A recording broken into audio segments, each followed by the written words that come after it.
চলুন জেনে নেই আজকের প্রথম আলো পত্রিকার প্রধান প্রধান শিরোনামগুলি।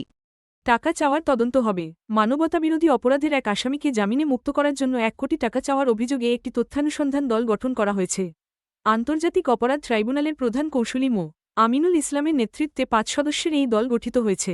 এই ঘটনা নিয়ে প্রথম আলো ও নেত্র নিউজের একটি যৌথ অনুসন্ধানী প্রতিবেদন প্রকাশিত হওয়ার পর এই পদক্ষেপ নেওয়া হয়। নারীর ক্ষমতায়ন ছাড়া দেশকে এগিয়ে নেওয়া সম্ভব নয়। প্রধানমন্ত্রী তারেক রহমান বলেছেন, দেশের অর্ধেক জনসংখ্যা নারীকে পেছনে রেখে দেশের উন্নয়ন সম্ভব নয়। গতকাল মঙ্গলবার সকালে রাজধানীর বনানীতে করাইল বস্তি সংলগ্ন টিএনটি মাঠে ফ্যামিলি কার্ড কর্মসূচির উদ্বোধনী অনুষ্ঠানে তিনি কথা বলেন। সারা দেশের ১৪টি স্থানে একযোগে ফ্যামিলি কার্ড বিতরণের উদ্বোধন করা হয়েছে। স্পিকার ও ডেপুটি স্পিকারের বিষয়ে সিদ্ধান্ত আজ। আগামীকাল বৃহস্পতিবার ত্রয়োদশ জাতীয় সংসদের প্রথম অধিবেশন শুরু হচ্ছে। অধিবেশনের শুরুতে কে সভাপতিত্ব করবেন এবং নতুন সংসদের স্পিকার ও ডেপুটি স্পিকার কে হচ্ছেন তা এখনও স্পষ্ট নয়। আজ বুধবার সকালে ক্ষমতাসীন দল বিএনপির সংসদীয় দলের বৈঠকে এসব বিষয়ে সিদ্ধান্ত হতে পারে।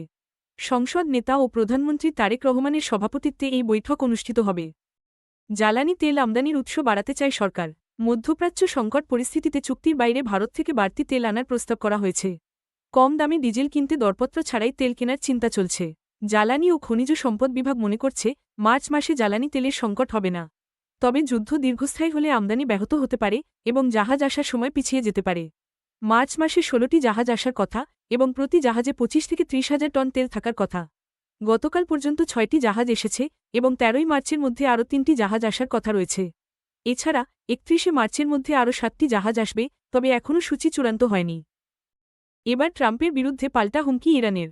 মধ্যপ্রাচ্যে চলমান যুদ্ধ ঘিরে ইরানকে একের পর এক হুমকি দিচ্ছে যুক্তরাষ্ট্র ও ইসরায়েল, তবে এবার পাল্টা হুমকি দিয়েছে তেহরান। ইরান জানিয়েছে, এই যুদ্ধ কিভাবে শেষ হবে তা তারাই নির্ধারণ করবে। এমনকি যুদ্ধ বন্ধের জন্য যুক্তরাষ্ট্রের সঙ্গে আলোচনায় বসার সম্ভাবনাও নাকচ করেছে দেশটি। গতকাল মঙ্গলবার ছিল যুদ্ধের ১১তম দিন। এদিন ইরানে সবচেয়ে ব্যাপক হামলা চালানো হবে বলে হুঁশিয়ারি দিয়েছিলেন যুক্তরাষ্ট্রের প্রতিরক্ষামন্ত্রী পিট হেগসেথ। সহযোগিতা বাড়াতে বাংলাদেশ ও যুক্তরাজ্যের আলোচনা।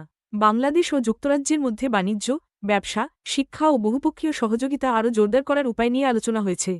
এই আলোচনায় বাংলাদেশের ব্লু ইকোনমিতে বিনিয়োগের সুযোগ উন্মোচন, মেড ইন বাংলাদেশ ব্র্যান্ডকে আরও বিস্তৃত করা ও শিক্ষাক্ষেত্রে সহযোগিতা বাড়ানোর বিষয়গুলো অন্তর্ভুক্ত ছিল। লন্ডনে বাংলাদেশের পররাষ্ট্রমন্ত্রী খলিলুর রহমান ও প্রধানমন্ত্রীর পররাষ্ট্র বিষয়ক উপদেষ্টা হুমায়ুন কবিরের সঙ্গে যুক্তরাজ্যের বাণিজ্য বিষয়ক প্রতিমন্ত্রী স্যার ক্রিস ব্রান্ট এমপির দ্বিপক্ষীয় বৈঠকে এসব বিষয় নিয়ে আলোচনা হয়। বৈঠকে দুই দেশ বাণিজ্য ও বিনিয়োগ সম্পর্ক আরও গভীর করার উপায় নিয়ে আলোচনা করেছে। রাজধানীর কয়েকটি পাম্প তেলের সংকটে বন্ধ। মধ্যপ্রাচ্যের সংঘাতের কারণে বৈশ্বিকভাবে জ্বালানি তেলের সরবরাহ কমে যাওয়ায় এই পরিস্থিতির সৃষ্টি হয়েছে। রাজধানীর বেশ কয়েকটি পাম্পে তেল সরবরাহ না থাকায় বিক্রি বন্ধ রয়েছে। পাম্প কর্তৃপক্ষ বলছে, ডিপো থেকে তেল সরবরাহ না পাওয়ার কারণে তারা তেল বিক্রি করতে পারছে না। গতকাল মঙ্গলবার রাজধানীর মগবাজার, শেওড়াপাড়া, পরিবাগ ও মতিঝিল এলাকার বেশ কয়েকটি পাম্প বন্ধ দেখা গেছে। পাম্পগুলোর সামনে তেলবাহী গাড়ি ও মোটরসাইকেল সহ বিভিন্ন যানবাহনকে দীর্ঘক্ষণ অপেক্ষা করতে দেখা যায়।